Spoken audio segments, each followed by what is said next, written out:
So, what can we say about the inevitability of, let's say, past actions, either through ourselves or through our family? Is there the ability to create new akashic records and or karma or law of return and attraction?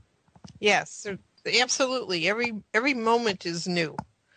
You know, the thing about genetics is, because in a way you're speaking about a genetic imprint that's being passed forward. Yeah. Okay.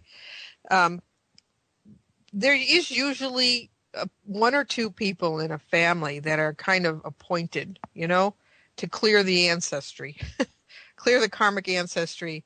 And that person will take on the brunt of a lot of the effects of negative ancestry. But they're usually chosen, or they decide to choose it because energetically they can handle it, or they have particular coding that can offset some of this. But, I'm not going to, let's just talk about on the regular level of the normal person. It still always comes down to, all right, you have the situation. What are you going to do with it? Okay. See, in my mind, spirituality isn't that you get to a place where you don't ever experience any challenge or hardship. Yeah. To me, spirituality is, well, how do you respond to what happens? Okay. And it's the difference in the response that really determines if somebody makes new genetic coding for the family. It still does have to come down to what a person chooses and what they're going to do with what they're given. So, yes, like will attract like, and things will be handed down, but we are always given options in our lives. Everybody's given options. So just as there's people with addictions and people who do abuse. They do have the choice. I mean, you can have two people in the same family who experience an abusive parent, and one of them will go on to be an abuser and the other one will transform it. They'll go on to be a healer. Okay, so It still does come down to, what do you do with what you're given? And those choices are the things that change everything. They change the whole pattern because, particles and waves and atoms, I mean, they all respond to whatever you tell them to do. So if you make a different choice and you're saying, we're not doing this anymore, we're now doing this, they go, oh, okay, and they start to adjust and make chemicals accordingly. But it's also the reason why we teach transformational writing, because something as simple as that, where you just get a notebook and you start asking yourself questions. Let's use since you're on the topic of abuse, we'll say, okay, I have been abused because I believe. And you just start to write down whatever comes to you. And then you take that and you inquire about that. Because if you come from the place where you say, well, it's all beliefs, it's all patterning, it's all coming from the imprint of my consciousness someplace. And that doesn't mean everything's your fault, but it does mean that if you're experiencing it, it's contained within you somewhere. All right. Well, you start inquiring as to, well, what does this mean to me? Because the subconscious makes associations with its experiences. You go through an experience, you come out of it with a conclusion, and that conclusion goes into your subconscious, and your subconscious says, right, this is the conclusion. This is what we're going to keep recreating all the time because that's the command. And until you look at that and you say, oh, I've got X associated with Z, I better change that around and make X associated with Y so that it serves me. Until you do that, you're really kind of in the effect of your subconscious. So I kind of went off on a tangent there, but no, but it's very enlightening and very pertinent to what we're discussing here. And I just want to bring up, I'm looking at the chat room, and there's a discussion going on about good and evil. Okay. And this is a great topic. So thank you, everybody who's typing away there. I just wanted to say that, or not to say, but maybe ask you, Aingeal. Right. We talked a little bit earlier about the fact that humanity is going through a process of, how shall we say, awakening to our love, awakening to a higher consciousness.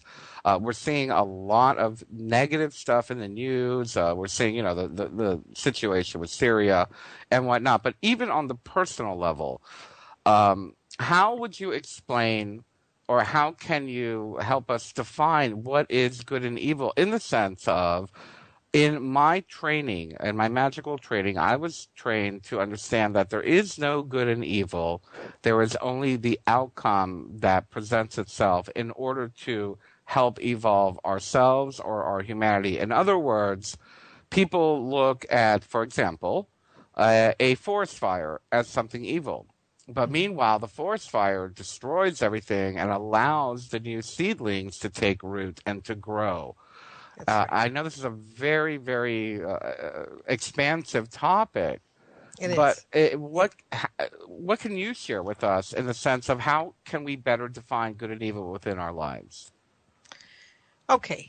Um, where do I begin? Okay. I put you on the spot. I'm sorry, but it's a big topic, and I wanted to touch base on that. Okay. Let's see. Well, I'm going to approach it first from Source's perspective. Okay. So, Source's perspective is not that everything is love.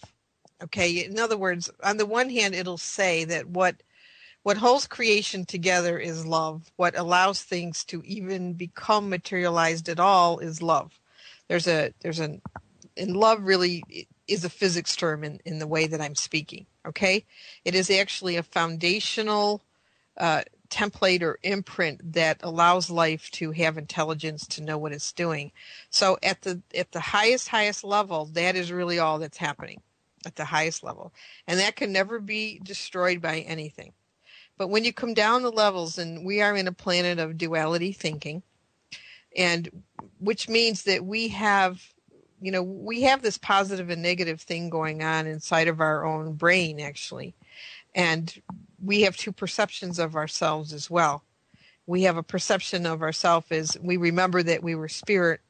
And then we have another perception that says, oh no, we're in this body. We have this physical ego personality.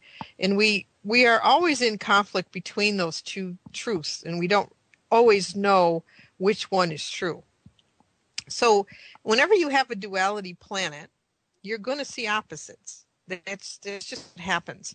But you are right in the sense that, and maybe we could come down to perception about this, Okay. because how you look at an event that is going on determines how you understand it. So here we are hearing all this stuff in the news, and it's obvious that there's a battle going on between two forces that seem to be opposite. But out of anything can evolve good, and you make a great example with forest fires, or with any place that's been devastated, the Yeah. rainforest, let's say. Do you know Yeah. what I mean? Yes. Yes. We all talk about the rainforest, but truthfully, you are right that it allows for new growth, new species, new everything to emerge. And you could maybe call that a cleansing. I mean, I even think there's some species of trees that actually need fire to release their seeds. The California redwood, my husband says. That's Oh what it wow. is. Very Okay. good. But anyway, um, it's because we don't see underneath the surface of events. So if I go to the world now and I say, wow, it looks like really we're in utter chaos, is what it looks like. Okay. The truth is out of all of this oppression that is occurring, new inventions are coming up every single day. Okay. And that is part of the evolvement, because we were just looking at something last night where a gentleman in Ireland created a way to do something to water, change the voltage of water so that it nourished plants without any type of pesticide or fertilizer needed. And it was just he transferred something to a radio wave. I forgot how he did it, but it's in the news, and that's going to make the need for GM uh, anything like that obsolete. Wonderful.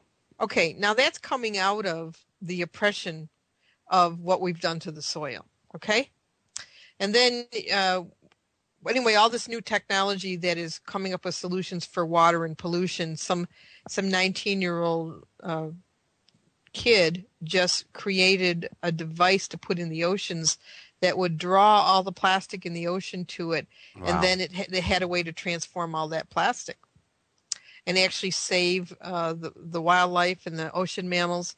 So out of this destruction, that we're seeing are coming new inventions.